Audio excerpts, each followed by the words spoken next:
The following segment is sponsored by Daniel A. White and Associates. It does not necessarily reflect the views of WDEL or Forever Media. Well, it should.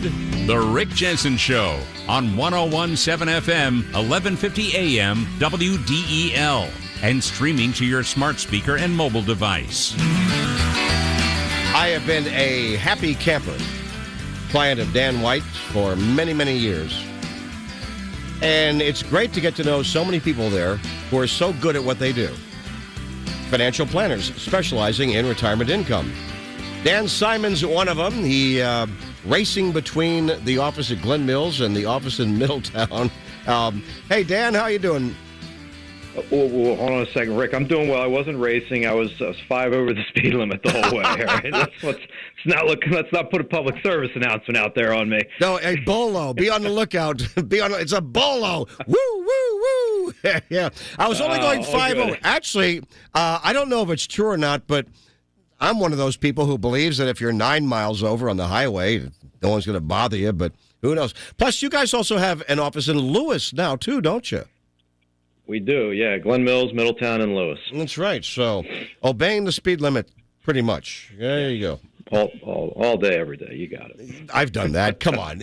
If you're going 80, there are times. No, if you're going northbound on Route 1 and you're doing 80 miles an hour, which is significantly over the limit, people will be passing you. And if you're in the left lane, they'll be angry and tailgate. Oh, my God. Yeah, so... Inevitably, that's for sure. I like that. Good word for today, inevitably. So, Dan, you're one of the good guys, and I really appreciate the fact that on Wednesday you're one of those who calls my program after the news at 1:30 with some financial advice. What are you guys looking at today? Rick, what I wanted to talk about today was what we call the 1 per year rule when it comes to rollovers with IRA accounts. We find that, a lot of times beginning of the year, tax season, money's moving around, right? Money's always in motion, it feels like. And so what I wanted to touch on today was the importance of understanding the 1 per year rule when it comes to indirect rollovers, not direct rollovers. This would be an IRA owner, for whatever reason, they elect not to do a direct transfer, but instead move the money to themselves and then into another IRA somewhere else. So let's just say, for example, I had an IRA account at Charles Schwab, and I decided, hey, I want to move this over to Vanguard, but I'm going to do it my way as opposed to what most people would recommend, which would be Schwab sends me a check, I deposit in my bank account, and then I go and write a check and deposit it into my IRA at Vanguard. That is what we refer to as an indirect rollover. In the event that I were to do that, let's say today, February 26th, it precludes me from doing another one of those until February 26th of next year. You can only do one a year. So it turns into a little bit of an issue, and that applies to both Roth IRAs and traditional IRAs. So you can only do one within a 365-day period. The problem is if you start trying to do one more than one a year, indirect rollovers, that is, it will create a taxable event. And if we're talking about a significant, right? Yeah. If we're talking about a significant amount of money, that could potentially be putting you in a tax bracket that you don't want to be in. If you're under 59.5, that could be triggering 10% early withdrawal penalties. It's just a big fiasco that you just don't want to run into those type of situations. So rule of thumb is always do direct transfers. There's no reason why I couldn't, with the scenario that I just laid out, do a direct transfer from an IRA at Charles Schwab over to Vanguard. Very simple. The request comes from Vanguard over to Schwab. Schwab sends the money over to Vanguard. End of story. No indirect rollover. No 365-day period. I got to wait. And the reality is you can do as many of those as you want a year. There's no limit on direct rollovers. So rule of thumb, always make sure the money goes from custodian to custodian. It's called a direct transfer. And then you're not running into the issue of a 365-day waiting period to do another one. I remember leaving a radio station and, Kel Surprise, radio. You think being a federal employee is a little dicey today. Try radio anytime, anytime at all. And I do remember a friend of mine working at a radio station, and there was turnover, And he said that he got this check from the administrator of the 401k plan. And he was holding his check. He said, I'm not sure what to do about this. And, I had worked in this industry for about 4 years, selling 401k plans and then all the ancillary stuff, years ago. And I said, don't let your fingerprints get on that.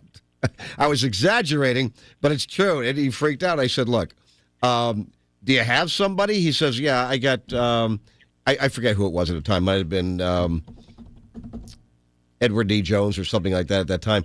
But anyway, I said, you take it to this office where you have an account and make sure that they put that puppy right there into a rollover IRA. Otherwise, you're going to lose half that money easily. And he started panicking. Said, yes, that's a bad check.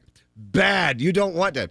And so we did that. And I think they had to go through a lot of hoops and everything because they made the check out to him. And they had to fill out paperwork and sign it over to the new administrator of the IRA. Oh, my God. It was he was okay. He was fine because he didn't put it in the bank. But I'll bet that you warn people about this, don't you? Oh, all the time. I mean, it's very common, right? Because we work primarily in the retirement space, and majority of our clients' assets are in 401ks, 403bs, IRAs, TSPs, you name it, right? They're all qualified accounts. And, I'd say probably 70% of the time, if somebody's working at, I don't know, let's use an example of a company, and if I pick anyone, right? But they've got a 401k at Fidelity. Fidelity always sends the check to the client. Really? So the client will bring the check in and say, hey, here's the check. And joking around, it's so heavy, right? Here it is. Do I have to sign it? And the reality is no, they don't have to sign it because, you have it endorsed or you have it made payable to the new custodian for their benefit. So we obviously always try to avoid the indirect rollover or the 60-day rollover, by ensuring that those checks are made out, to the appropriate custodian in the right format. So, just to your example, John Smith or Jane Doe isn't, sitting there endorsing the check or depositing it and turning around and writing their own check. Yeah, here's my money. Okay, put it in the bank account. Bad business, right? It's not the way you want to go about things. Is it still about half as much? How much of that can you potentially lose? Well, let's say, for example, somebody pulls, I don't know, $100,000 right out of an IRA account. Yeah. And instead of having a direct transfer over to Vanguard, right, the example that I used earlier, they have it made payable to them. They deposit it into their account, and depending upon their other income, and it's not done within a 60-day period of time, or they've already done an indirect rollover, it's 100% taxable. Yeah, so it could cost them $20,000-$30,000 depending upon their tax bracket. Let me ask you, and their age. Put in another 10% on top of it. I don't. Yeah, so very dangerous stuff. Go see someone like Dan Simon. He's over at Dan White and Associates. People can call you. You go over with what they have and help them plan some things. You don't charge them anything. 888-690-8820. 888-690-8820. You just take a chance as to whether or not they want to do business with you, and I think it's a lovely way of working. So here's the other thing that I wanted to ask. It's kind of along those lines, but I don't know if it is or not. So there are a lot of changes made really in 2020 and 21 regarding retirement accounts and inherited IRAs. So mom passes away, pop passes away, and you inherit the money. And now the new rule from just a short number of years ago is you have to basically take that money out, all of it, within 10 years. And correct. And my question about that is this. So let's say someone says... Assuming, hold on one second, Rick, assuming you're a non-spouse beneficiary. Exactly. Thank you very much. That's why I said, pop, for example. Yep, gotcha. Okay. All right. And so you're a non-spouse, and you have to basically clear out that account because the feds want their tax money sooner rather than later. And so people will take out, like, say, 10% a year. Mm-hmm. Can that 10% a year actually push somebody into a higher tax bracket? Without a doubt, it can. Oh, for absolutely! God's sake! I talk about this terrible. a lot in the programs that I do, Rick. I mean, Yeah. I use myself as an example all the time. My parents are still alive today. I'm a 1/3 contingent beneficiary on their accounts. But in the event that, God forbid, they didn't wake up tomorrow, I've got a windfall of their retirement assets that's being split 1/3 to me, 1/3 to both my siblings, and the clock starts ticking. And the concern that I have is, I don't necessarily need that money right now. I would do nothing other than invest it, for my children's education. That's what they would want me to do with it. So I would take, the 10% withdrawal out, but the residual balance is still growing, assuming, the market's doing well. Mm-hmm. And 10 years from now, I gotta take the whole thing out. And, it could potentially create a massive tax implication because that's over and above my own personal income. Mm-hmm. It's taxed at whatever tax bracket I'm falling into at that point. And, 10 years from now, I have no idea where the highest, or not the highest, but I mean, potentially could put me in the highest federal income tax bracket. And if we look historically speaking, I mean, it's been 70%, it's been 90%. Yeah. Right now it's 37%. There's $36 trillion in debt. They're slashing things here and there down in D.C. We need revenue to come from somewhere. Dan White's going to be talking about tariffs on his radio show on Sunday. I found that out, so there you go. Yeah. So, well, not only that, but think about somebody who's just like, $10,000 away in income per year from being in the next 10 tax bracket, and now they are compelled to take 10% out. Maybe that's 20 grand. It's like, well, too bad. You're going to lose more. Yeah, the way I look at it, Rick, it's I'm not sure if your parents are still living, but we'll say my parents, that generation of baby boomers really was the first generation to retire with these retirement accounts. Years and years ago, most people retired with pensions. They didn't have the big personal savings. And these 401ks, these IRAs that generation has, most of them are all taxable assets. And if they're not going to spend them, they leave them to the next generation. That's great for the people that are inheriting that money, but it creates a tax issue. And the way I see it is, most people are in their prime income earning years. What would you say, 50s, early 60s? Is that fair? I think so. That's what we read. Right? Yeah. Okay, well, when do people's parents tend to pass away?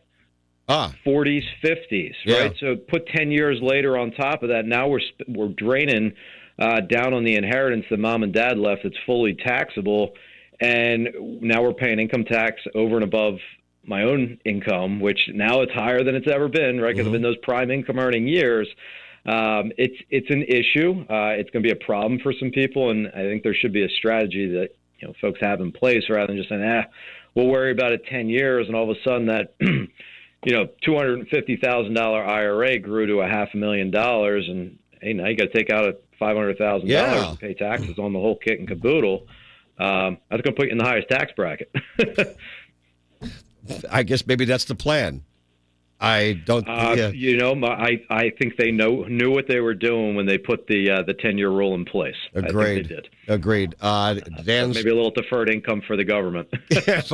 Well, you got to figure that's probably some of the thinking. Like you said, $36 trillion in debt. How can we get some more money? Why, look at all this money that's hidden from us in these inherited IRAs. Why, we can go grab it. There you go. And by the way, I want to thank you. You're very kind, very thoughtful the way you mentioned my dad. My dad did pass away a few years ago. But the nice thing is, that's okay. He died, peacefully in his sleep. Not like everybody else screaming for their lives in his car. I had to do that to you. I had to. I got it. That didn't get by me. I got that. Sometimes it's only funny because it's wrong.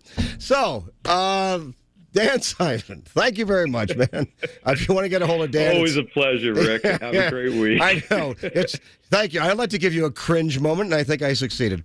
888-69. I don't get in the car with my dad anymore. He always rides with me now, so we'll avoid that in my house.